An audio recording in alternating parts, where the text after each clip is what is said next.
I accidentally sold more books in Spanish last month than I did in English. And the craziest part? I don't speak a word of Spanish. Like, I know hola and gracias, and that's pretty much it. I definitely can't write a 60,000-word novel in Spanish. So how did this happen? It's not magic. It's not some expensive international publishing deal. It's a secret weapon that almost no one in the author community is talking about yet. And it completely changed the way I think about my career as a writer. Stick with me for a few minutes, because what I'm about to share with you might just unlock a global audience you thought was completely out of reach. All right, let's get real for a second. Every author has this dream, right? You finish your book, you pour your heart and soul into it, you publish it on Amazon, and then you start to imagine it on the other Amazons. Amazon.de in Germany, Amazon.fr in France, Amazon.co.jp in Japan. You picture someone in a little cafe in Paris, sipping an espresso, reading your story. Or someone on a bullet train in Tokyo, completely captivated by the world you built. It's a beautiful dream, and for 99% of us, that's all it ever is, a dream. Because then reality hits you like a ton of bricks. You do a little research. You Google how to translate my book. And you find out that hiring a professional human translator is, well, it's astronomically expensive. I actually did this for my first book. I was so proud of it. I was convinced it was going to be an international bestseller. So I reached out to a few translation services to get a quote to translate it into German. The quotes I got back were staggering. We're talking $5,000, $8,000. One was over $10,000 for a single book, into a single language. I had made maybe, a few $100s from that book in English at the time.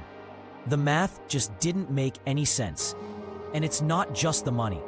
They told me it would take 4 to 6 months to complete. And on top of all that, it's a gamble.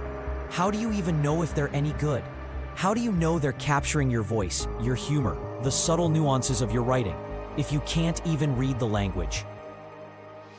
It felt like my book was trapped, locked behind a language barrier. It felt like I'd built this amazing theme park, but the only people who could buy a ticket were the ones who lived on my street. The rest of the world, billions of potential readers, might as well have been on another planet. So like most authors, I just gave up on the idea. It was a rich author's game, something for the Stephen Kings and J.K. Rowlings of the world, not for an indie author like me.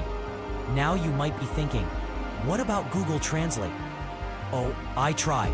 Believe me, I tried. I copied and pasted a chapter of my book into it just to see what would happen. The result was hilarious and horrifying. It was a literal word-for-word translation. All the idioms were mangled. The prose was stiff and robotic. It had the soul of a microwave instruction manual. My characters, who I'd spent months bringing to life, suddenly sounded like confused robots. It was garbage, unreadable. I would have been embarrassed to publish it. So that was that. The dream was officially dead, or so I thought. Then, a few years ago, things started to change. This thing called AI, specifically generative AI and large language models, started getting really good. And I started getting curious. I wondered, is it just for writing blog posts and ad copy? Or could it handle something more complex? Something more human?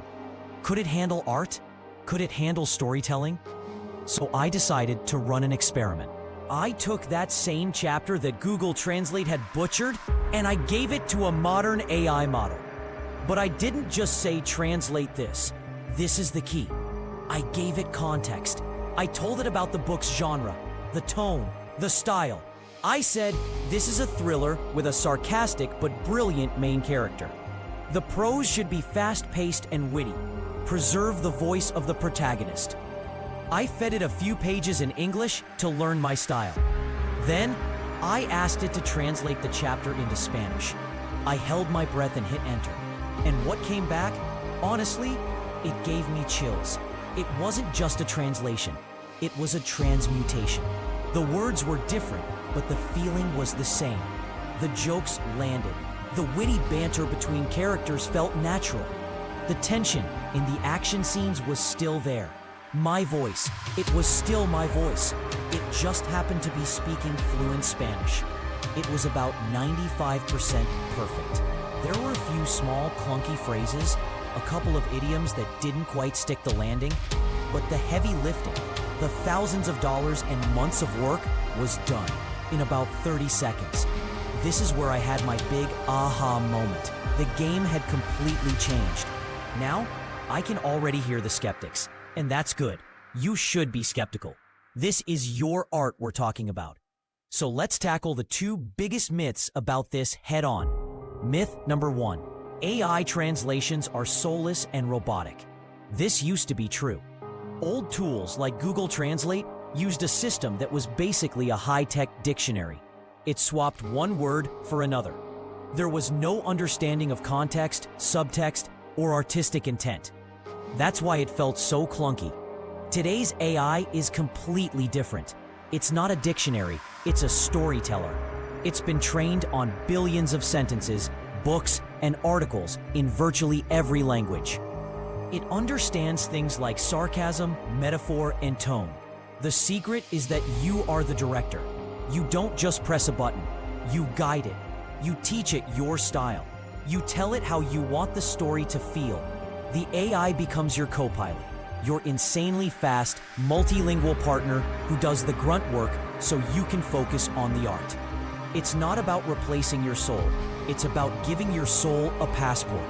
Myth number 2. You need to be a professional translator to make it work. This is the other big one. People think, well, this is great, but I can't check the work. I could be publishing gibberish and not even know it. And that's a valid fear. But here's the new workflow, the hybrid approach that makes this all possible. Step 1. You use an AI tool like Instaauthor to do the initial, high-quality, style-aware translation of your entire book. This gets you 95% of the way there in a matter of hours, not months. Step 2. You then take that 95% finished manuscript and hire a native-speaking proofreader or editor, not a full-blown translator. Think about the difference. A translator starts from a blank page and has to build everything from scratch. That's why they cost $10,000. A proofreader is just polishing. They're fixing that last 5%. They're catching the couple of awkward phrases or cultural nuances the AI might have missed. And guess what? Hiring a proofreader for a manuscript that's already written costs a tiny fraction of the price. Instead of $10,000, you might spend a few hundred. So you get the speed and affordability of AI, combined with the quality assurance and final polish of a human expert. It's the best of both worlds. Suddenly, that dream of seeing your book in a little Parisian cafe isn't a dream anymore. It's a weekend project. This is the key benefit I really want you to understand. For the first time in history, independent authors can compete on a global stage. The gatekeepers are gone. You don't need a massive publishing house with a dedicated translation department anymore. You don't need to be a millionaire. All you need is your story and the right tools to share it with the world. Think about it. The English-speaking book market is huge, but it's only about 5 to 6% of the world's population. By not translating your books, you are voluntarily ignoring 95% of your potential audience. What if you could tap into that? What if you could find a massive, untapped audience in Germany or Brazil or Italy that is hungry for stories just like yours, but simply can't read them in English? That's what happened to me. I followed that hybrid process. I used AI to translate my book into Spanish. Then I hired a Spanish-speaking editor from a freelance site for a couple $100 to polish it up. I designed a new cover, uploaded it to Amazon, and I honestly didn't expect much. A week later, I got my first sale, then another. Then a trickle became a stream. And last month, I woke up, checked my sales dashboard, and realized that my little book had found a whole new life in a language I couldn't even speak. The feeling, it's hard to describe. It's not just about the money. It's about connection. It's about knowing your story, your characters, your ideas are resonating with people from a completely different culture, halfway around the world. That's the power of this. It's the ultimate way to level the playing field. It's the biggest opportunity for authors since the invention of the ebook. And the best part is, we are at the very beginning of this revolution. And you're here, right now, at the perfect time to be a part of it. You don't have to let language be a barrier to your success anymore. You just have to be willing to try a new way. If you want to see how I'm actually using AI to write full books and connect with other authors doing the same thing, check out my Skool group. It's free to join. You'll also get access to the tool I personally use, Instaauthor.com. Links are in the description. See you inside.